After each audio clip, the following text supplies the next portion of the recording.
Bonjour à tous.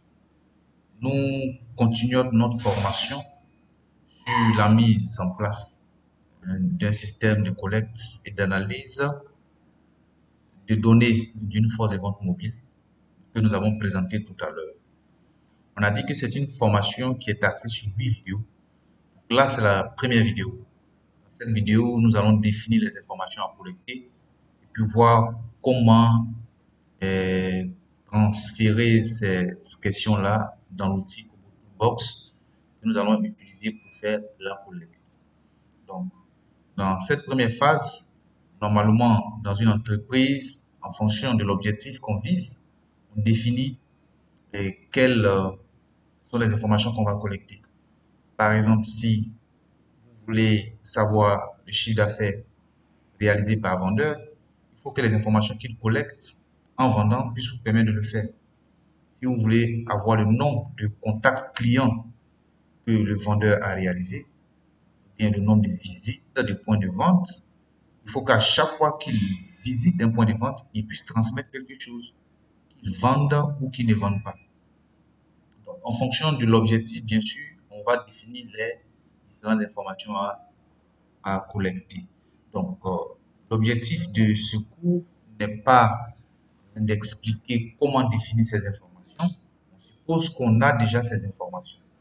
Donc, vous pouvez regarder d'autres vidéos ou lire d'autres manuels pour vous aider à faire cet exercice. Mais ici, on suppose déjà que les informations que nous allons collecter sont déjà connues. La question, c'est comment les transmettre dans Kobo Toolbox. Voici ici les questions qui ont été préparées. Donc, la première question, c'est le nom du vendeur. Ensuite, la commune là où il va vendre. Et puis, les différents quartiers de cette commune. Voilà. Ensuite, le genre du client, c'est-à-dire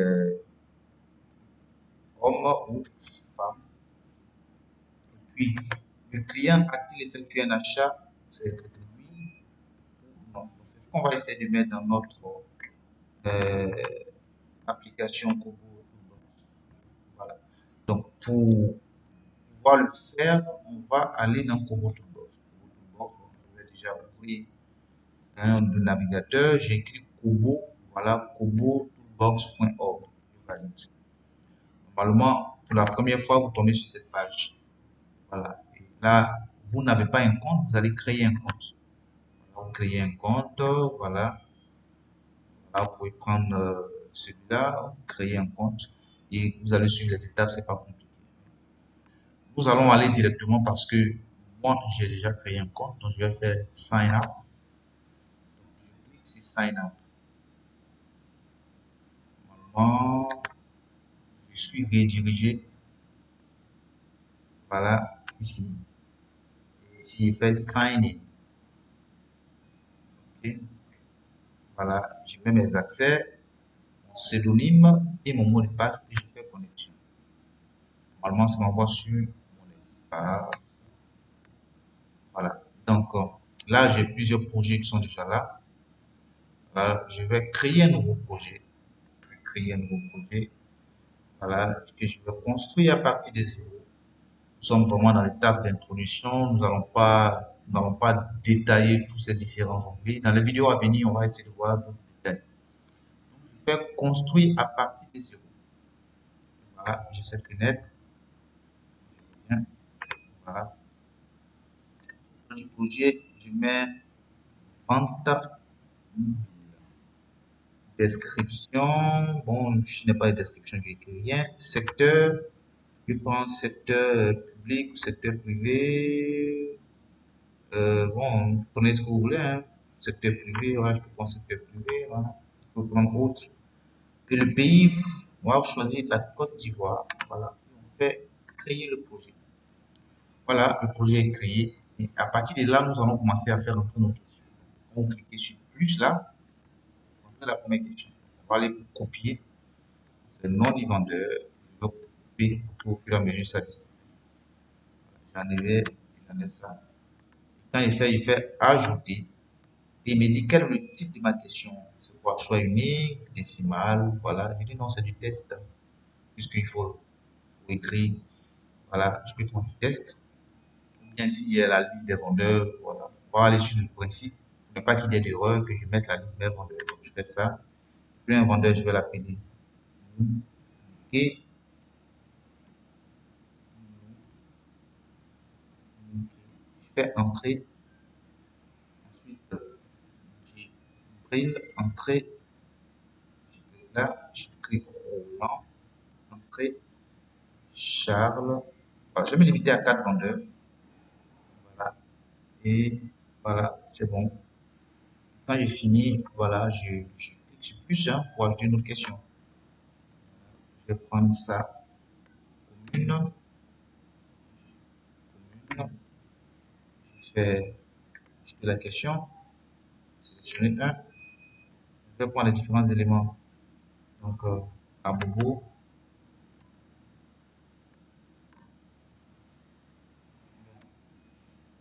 après à Bobo, on avait jamais entrée, AT, B. Après AT pour B, on a Cocody, ensuite Koumassi, Cocody, entrée, Koumassi, entrée, Makori, entrée.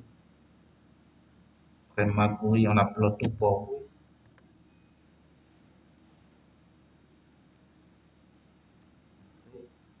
Port, entrée. Très vite, Yopougon.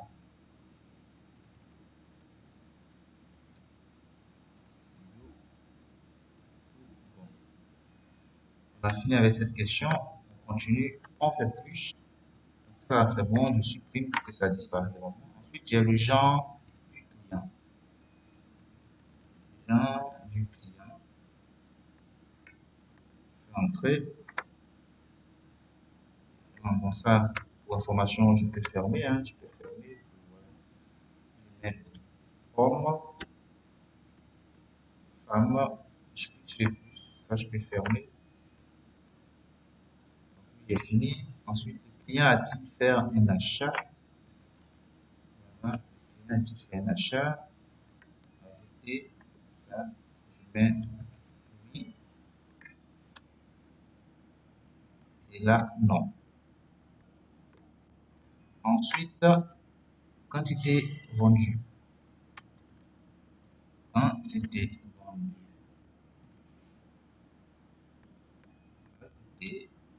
Et ça, c'est plutôt un chiffre. Donc,